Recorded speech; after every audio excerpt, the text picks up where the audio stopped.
tenir une salle de boxe pendant 22 ans, avec des élèves comme Jérôme Le Banner, près d'Alfou et Al-Alassane, qui montent en puissance.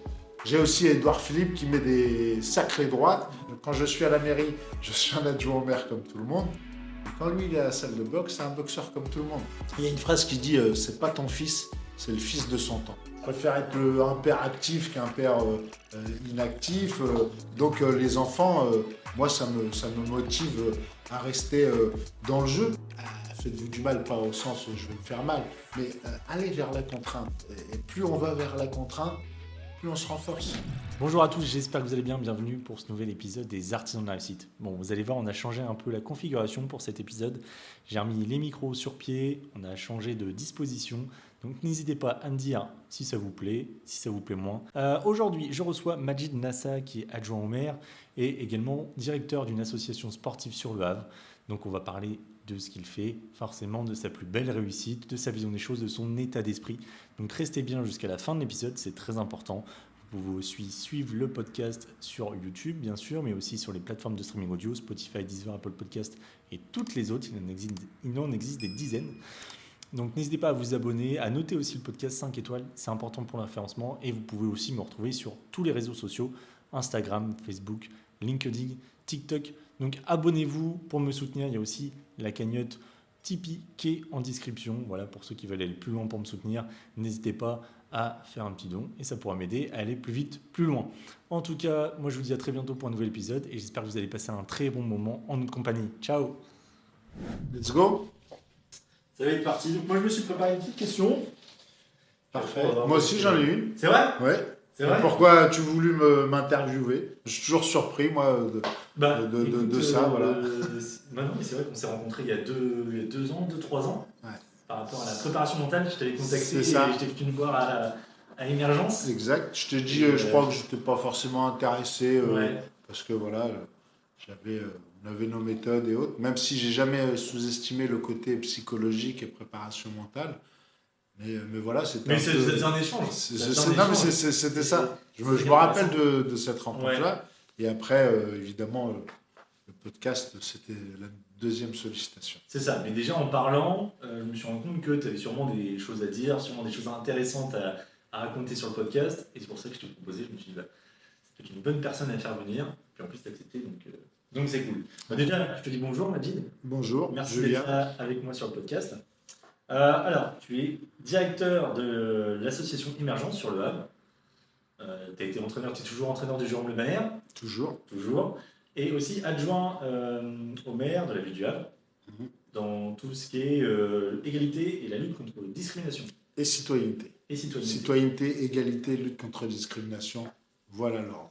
Est-ce qu'il y a d'autres choses ou pas pour te définir ?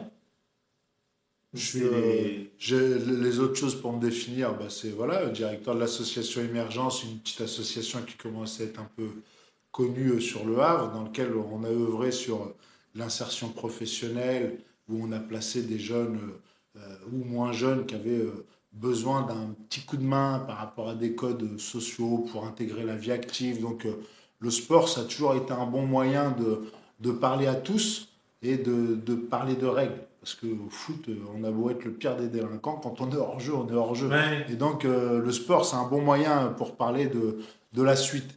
Et donc, à Émergence, on a créé une action qui s'appelait Au top pour un job avec un ancien directeur qui s'appelait Alaoui Guéni. Et donc, à deux, on est un binôme solide et on a fait... le fil conducteur, c'était le sport, mais on a fait nos preuves grâce au fait d'avoir été efficace dans le travail social. Parce que le travail social, il est un peu, parfois, difficile à lire. Et pour un homme politique, c'est important. Il a besoin de savoir, là, quand il met des sous, est-ce qu'il y a un résultat derrière ?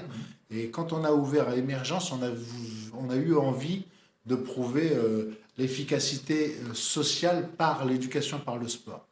En gros, voilà le résumé. Moi, j'étais personnellement athlète de haut niveau quand j'étais jeune en boxe française savate. J'ai mon brevet depuis 1997, donc travailler avec un outil que je maîtrisais. Oui, c'est pour ça que ça s'est orienté sur la boxe.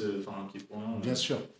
Ça aurait pu être n'importe quelle autre discipline sportive. Oui, mais vu que tu avais des compétences dans ce domaine-là. Et surtout, on peut se rendre compte que les sports de combat, ça traverse les générations. Mm. Les jeunes, parfois, sont très attirés par ce côté pugilat. Aujourd'hui, on a des nouvelles disciplines qui sortent, c'est le MMA. Et donc, on a eu des phénomènes où des jeunes s'organisaient comme ça, ils prenaient des grilles et ils se faisaient des paris et ils se tapaient dessus, hors cadre sportif. Et donc, à un moment donné, bah, il faut se positionner, quoi. Et c'est Édouard Philippe, d'ailleurs, qui a autorisé l'UFC et le MMA à venir en France, parce que c'était un petit peu verrouillé. Et, donc, Émergence, aujourd'hui, bah, c'est ça, on faisait de l'insertion professionnelle. Aujourd'hui, on est revenu sur notre savoir-faire, c'est-à-dire le sport de combat. Et moi, j'ai eu mon diplôme de MMA il y a quelques années, sans forcément être spécialiste du sol, parce qu'il y a des vrais spécialistes. Moi, je suis plutôt spécialiste des sports pieds-points. Et donc, comme j'ai eu un brevet d'État, il a fallu pendant le Covid que je fasse une sorte d'équivalence. Ouais. Et aujourd'hui, Émergence, on est affilié à plusieurs disciplines de combat, donc, dont le MMA. D'accord. Donc c'est aussi l'association évolue aussi avec son temps, quoi. Tout à fait. Mais à jour en fonction des tendances, etc., des jeunes, ce qu'ils aiment, etc. Il y a une phrase qui dit c'est pas ton fils, c'est le fils de son temps. Donc, une association ou une ville ou n'importe quel institut ou organisme, on doit s'adapter. L'adaptation, ça fait en permanence partie de l'humanité. Oui. Je crois qu'il y a beaucoup de personnes qui ont écrit là-dessus. Et ben voilà, tout simplement, on essaye d'être conscient des tendances, mais sans aussi changer de nature. Parce que bon, le MMA, moi, ça ne m'a pas changé beaucoup. Hein. Et donc, c'est ça aussi qui est intéressant, c'est qu'on a un socle de connaissances et on se forme pour aller ailleurs. On n'a pas été dans carrément un autre domaine. Enfin, moi, je ne suis pas devenu prof de tennis. Non. Et donc, voilà un peu l'adaptabilité, c'est important. Est-ce que justement, comme tu dis, tu n'es pas devenu prof de tennis, mais tu feras toujours que du sport de combat? Ça restera... Oui, mais Émergence, au-delà de ça, on a l'activité phare, c'est les sports de combat. Mais moi, j'ai un principe, c'est l'attractivité du sport pour tous. Et pour attirer des personnes, il faut proposer des cours différents. Par exemple, l'Émergence, on est ouvert toute la journée. Donc, c'est intéressant d'attirer une population peut-être qu'à la retraite. Donc, en proposant des cours de gym d'entretien, des choses un peu différentes pour que tout le monde y puisse trouver quelque son chose. compte. Ouais. J'ai eu une personne hier qui me disait mais Émergence c'est fabuleux parce que autant je vois la mamie qui vient juste s'entretenir, autant je vois celui qui veut en découdre et apprendre à boxer, et autant on voit des gens qui sont là pour faire du sport ou passer un temps parce que c'est une belle salle, c'est un beau lieu, on s'y sent bien. Et donc assez fier de ça, d'avoir fait en sorte que ce lieu ne soit pas uniquement cloisonné à une tranche d'âge, à une sorte de discipline, non justement. On est ouvert sur comment dire, plein de populations différentes, mais aussi sur plein de thèmes différents. Par exemple, on a rajouté depuis 1 an et demi une action pour les femmes victimes de violences. Ça me touche. Dans ma mission à la ville, j'ai découvert ce phénomène, même si j'entendais parler de féminicide, évidemment. Mais en tant qu'élu, je participe à 2-3 réunions.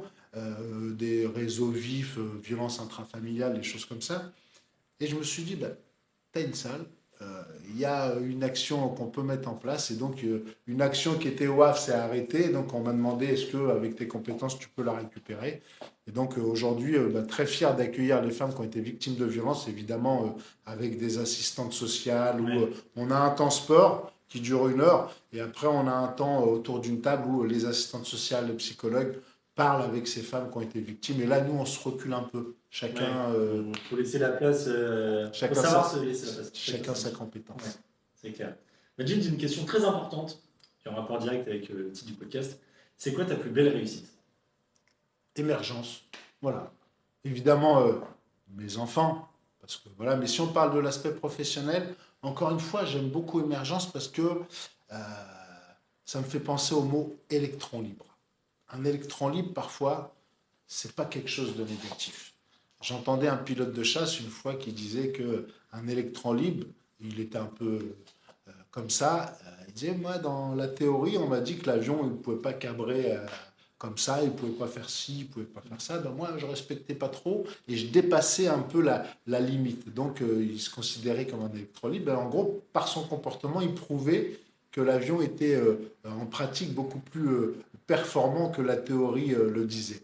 Et donc, pourquoi je fais cette comparaison avec Émergence? Parce que ben, on est un peu atypique.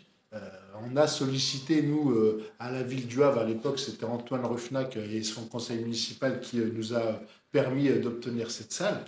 On s'est dit, ben, nous, on commence par la spécialité qu'on a, c'est-à-dire le sport de combat et autres, mais on veut aussi s'attaquer à l'insertion professionnelle et on veut s'attaquer à la médiation. Et 22 ans après, la salle est toute neuve. On a placé 1000 personnes au boulot dans le réseau d'entreprises locaux. On a une réputation qui est plutôt bonne parce qu'on ne fait pas trop de pub. On est assez sérieux dans ce qu'on fait, quoi. Et donc, la réussite, c'est plutôt basé sur émergence. Et comme je le disais tout à l'heure, moi, j'ai commencé la boxe à 10 ans, j'en ai 48. Je travaille avec un outil qui est la boxe, quelque chose que j'aime enseigner. Donc, bah voilà, ça fait partie un peu de cette réussite, c'est-à-dire, bah, c'est dur hein, tout n'est pas facile, hein, je le dis avec le sourire haute, mais tenir une salle de boxe pendant Ouais, 22 ans, avec des élèves comme Jérôme Le Banner, on parlera peut-être après d'Alfoué Al-Alassane, oui, qui monte en de, puissance qui aussi. monte en puissance. J'ai aussi Édouard Philippe qui met des sacrées droites. Donc voilà, c'est sympa d'avoir créé ce lieu qui bah, plaît à, encore une fois, une diversité d'individus. Et justement, comment on cadre, entre guillemets, des personnalités comme Jérôme Le Banner ou Édouard Philippe? Est-ce que tu les accueilles dans ta salle comme si ils étaient comme tout le monde? Ou est-ce que tu essaies qu'ils aient, entre guillemets, il y a quand même une différence Je parlais d'adaptabilité tout à l'heure. Ouais. Voilà, il faut s'adapter. Oui. Évidemment, Jérôme Le Banner, une star mondiale des sports pieds-points, on s'adapte. En tout cas, c'est lui qui m'a fait plaisir. Euh, une fois, il m'a demandé de faire la leçon parce que j'avais fait la leçon individuelle. En gros, on a des pattes d'ours et on demande des techniques. Euh, il m'a demandé de prendre Joe, s'il m'entend, il se reconnaîtra, en leçon et en pensant que moi j'étais uniquement capable de donner des cours à des gamins ou à des Ouais. cours collectifs comme ça. Et je sais pas, Joe, il a dû l'appeler, ah putain, pas mal le petit Majid là. Et donc il me demande le lendemain de faire une leçon. Et en 95 à peu près, quand, comment dire, non, je dis des bêtises, 2005. Donc 10 ans après sa grosse carrière, il me dit, ouais, mec, j'ai fait le tour du monde pour trouver quelqu'un comme toi. J'ai dit, mais pourquoi tu me dis ça?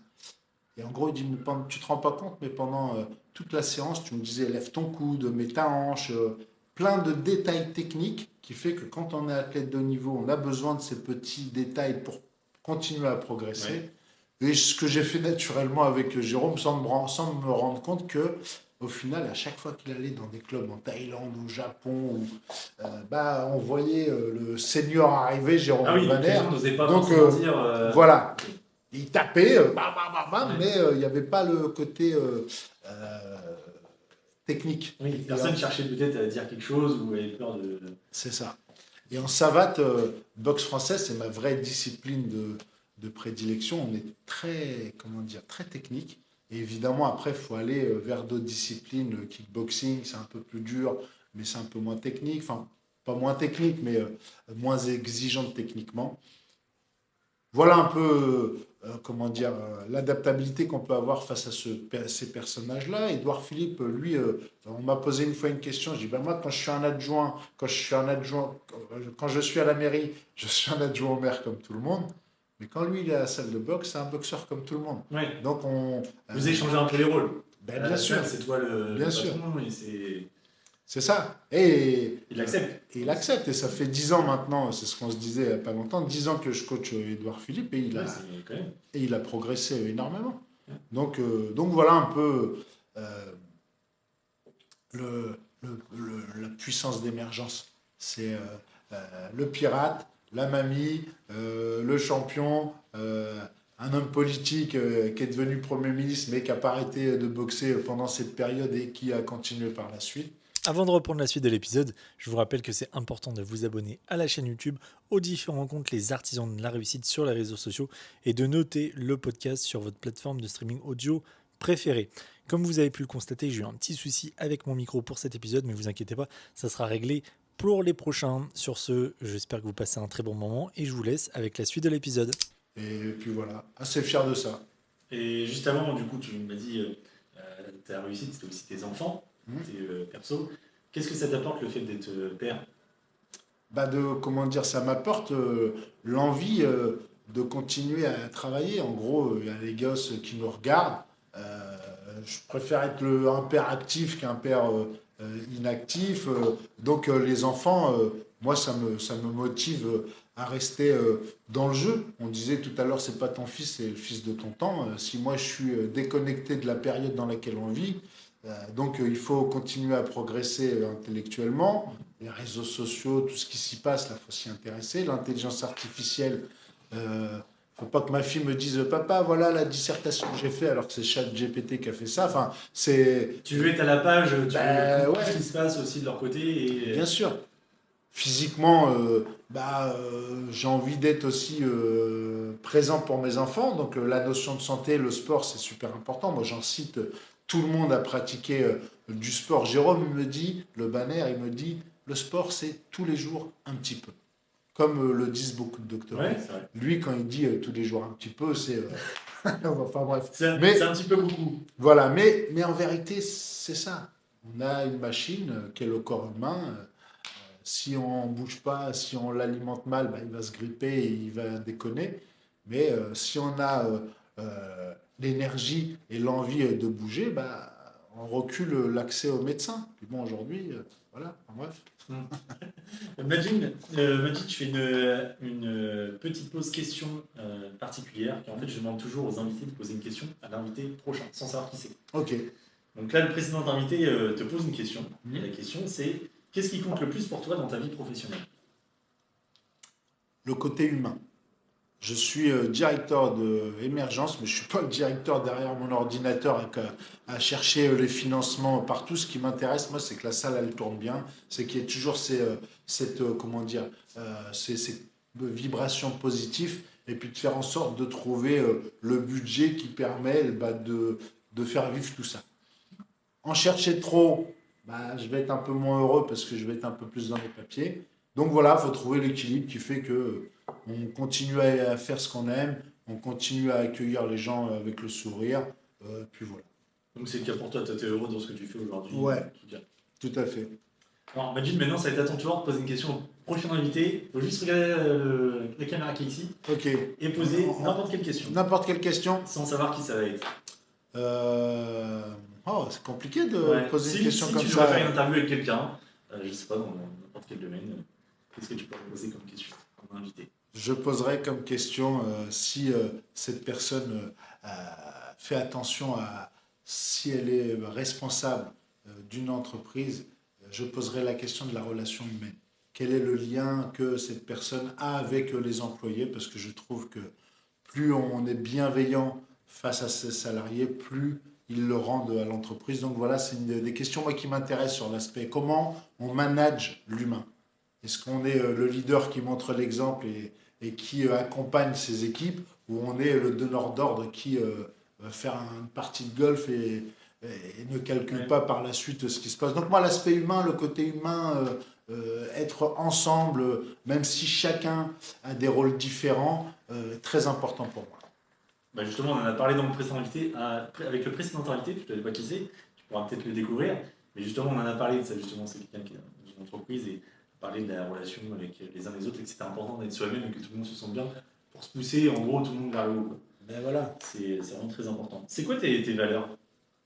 Moi, les valeurs, c'est la franchise, c'est dire directement les choses aux gens, c'est-à-dire même si c'est parfois délicat. Par exemple, je suis adjoint en maire. Il y a des gens qui viennent nous solliciter pour des papiers administratifs qui se font à la sous-préfecture. Alors moi, le tournant en rond, je dis, je suis désolé, mais c'est pas ma compétence. Et le lien avec la sous-préfecture, c'est pas à mon niveau que ça se passe. Et les gens me disent, merci, au moins c'est clair. Et donc, la transparence dans la façon de parler, je crois que Ouais. aujourd'hui, c'est primordial. Ce qu'on peut faire, il faut le faire. On est là pour, comment dire, les citoyens vrais et autres. Mais on a chacun des thèmes différents, on a chacun des choses précises à faire. Donc, il n'empêche de donner la bonne réponse. Et parfois, la bonne réponse, c'est une réponse négative. C'est quoi ton plus beau souvenir, que ce soit dans le pro ou le perso, un souvenir que tu as envie de partager? Moi, j'aime beaucoup la période que j'ai passée en sport-études. Je suis né à Lamarrouge, enfin pas à Lamarrouge, à l'hôpital évidemment, mais j'ai grandi dans Ouais. le quartier qu'on appelle Lamarrouge. À 10 ans, j'ai commencé la boxe. Il y avait un club de boxe qui s'appelait le Club Omnisport de Lamarrouge. À 16 ans, je suis parti en sport-études. Et le fait de partir en sport-études, j'étais 1 an à Vichy en tant qu'athlète de haut niveau, 3 ans à Poitiers, j'ai fait 2 ans à Toulouse par la suite, en pôle France. Bah, mine de rien, moi, ça m'a sorti du quartier. Donc j'ai grandi ailleurs, je rentrais tous les mois. Et donc mon esprit a grandi en côtoyant l'autre. L'autre, c'était des athlètes de haut niveau dans les CREPS, Centre régional d'entraînement et de performance sportif, je crois. Les CREPS, tout le monde connaît ce Ouais. terme-là. Mais dans les CREPS, quand on est en sport-études toute l'année, bah, on rencontre plein de monde. Et moi, évidemment, quand je rentrais dans le quartier, ben je comparais un peu les choses. Ici, ben, dommage, c'est cloisonné entre nous. Au Crêpes, je vois plein de mondes différents. Et donc, ça m'a nourri par rapport à l'envie bah, de créer un lieu où on voit plein Ouais, de gens justement. différents. Voilà, c'est tout bête, hein, mais cet aspect sport-études m'a plu énormément et m'a formé dans le citoyen que je suis aujourd'hui. Et au contraire, est-ce que tu as un plus mauvais souvenir à partager ou un échec? Alors, j'aime bien poser cette question-là parce qu'en fait, on se rend compte qu'au final, ces échecs ou ces mauvais souvenirs, des fois, peuvent être bénéfiques, tu vois, pour la suite et peuvent forger ou autre chose. Bah, l'échec que j'ai eu, c'est j'ai pris un KO pendant un combat, mon premier combat aux neiges, dans le quartier des neiges, là où ils organisaient des galas là-bas. Et j'ai pris un KO. 16 ans, avant de partir en sport-études, je fais mon premier combat contre mon pote. D'ailleurs, on s'est retrouvé en sport-études après, Karim El Idrissi. J'ai pris une pointe au foie. Et ça m'a marqué parce que je me suis dit, c'est de ta faute. J'ai esquivé pendant les entraînements, les abdos. D'accord. Ouais, on est jeune, on est sûr, ah, ça fait mal, ah, c'est bon. Si là le dos tournait, je fais pas mes abdos. Quand j'ai pris une pointe, donc on disait que parfois les échecs, ça apportait du bon. Et après, un peu tout. Bah après, voilà. Après, j'ai repris d'autres pointes, mais j'étais debout. C'est quelque chose que tu essayes de dire aussi aux gens qui sont dans ta salle. Ce que je dis, c'est faites-vous du mal, dans le sens où allez vers la difficulté. Faites-vous du mal, pas au sens où je vais me faire mal, mais allez vers la contrainte. Et plus on va vers la contrainte, plus on se renforce. On imagine le chemin tout lisse avec un chemin avec quelques obstacles. À l'arrivée, celui qui aura pris le chemin avec des obstacles sera un peu plus solide que celui qui a Ouais, ça forge. été tout droit. C'est tout bête, C'est mais ça. la difficulté, les contraintes, c'est pour bah, devenir la meilleure version de soi-même. Alors, je pense qu'on l'a un peu compris dans tout ton discours, mais est-ce que, pour résumer, tu auras un message à faire passer pour pousser les gens à aller de l'avant, tout simplement? Oui, bah, comme je le disais tout à l'heure, tous les jours un petit peu, remobilisez-vous. Si vous, chacun a une conscience, chacun sait se parler à lui-même, chacun a son intuition. Et je pense qu'aujourd'hui, on est déconnecté de ces intuitions-là et on est trop connecté aux écrans. Moi, franchement, il y a des moments où je regarde très peu la télé, Mm. surtout les infos, parce que les infos négatives, euh, ça me saoule. Et donc, j'essaye dans ma vie d'aller vers le positif. Voilà un peu le conseil que je peux donner. Arrêtez de regarder la télé, Ouais. les infos, les machins. Regardez autour de vous. Ça se passe plutôt bien. Il y a des problèmes, mais il faut arrêter de se nourrir avec les problèmes des autres. Si on a des problèmes, résolvons-les. Mais si on n'y en a pas, il n'y en a pas. Et donc, j'arrive pas à comprendre ce côté-là. Ouais, je suis assez d'accord avec toi, mais je pense que je pense qu'il y a quand même une différence entre avant et maintenant. Donc, je te rejoins sur la télé. Moi, c'est pareil, la télé, je la regarde plus. Mais je pense que les jeunes non plus. Mais au contraire, ils se tendent plus vers les réseaux, justement. Alors après, il faut trouver l'équilibre, quoi, parce que c'est vrai que c'est pas évident non plus. sur des espaces qui sont libres comme ça. Alors, on a des très bonnes choses, comme le podcast, enfin, on a plein de choses positives sur les réseaux, on a aussi des choses négatives, donc il faut concentrer à regarder les bonnes choses. Mais on parle que des choses numériques à écouter ou à regarder. Mais la lecture, notre échange, en gros, on parle d'Édouard Philippe, une seconde. Il m'a dit une fois, combien tu me prends pour me coacher? Je dis, moi, j'ai pas besoin de ton argent, donne-moi des conseils. Et les conseils, ils se sont transformés en bouquins. En gros, Édouard me donne Les Misérables, Victor Hugo, plein de Georges Sand pour parler de ce qui s'est passé l'Holocauste, plein de le comte de Monte Cristo. Enfin, il m'a donné plutôt le vicomte de Bragelonne, c'est la suite des Trois Mousquetaires. Et moi, j'ai vu que Alexandre Dumas, ça me plaisait beaucoup. Alors tout seul, j'ai lu le comte de Monte Cristo il y a très longtemps et ça m'a plu énormément. D'ailleurs, j'ai pas vu le film, il faut que j'y aille. Et c'est ça qui est dommage, c'est qu'aujourd'hui, il y a peu de gens qui lisent. Enfin, il y en a certainement, je n'ai pas les statistiques, mais on parle de jeunesse, où là, oui, ça devient compliqué et c'est vraiment dommage parce que franchement, c'est un outil extraordinaire pour la plasticité de son cerveau.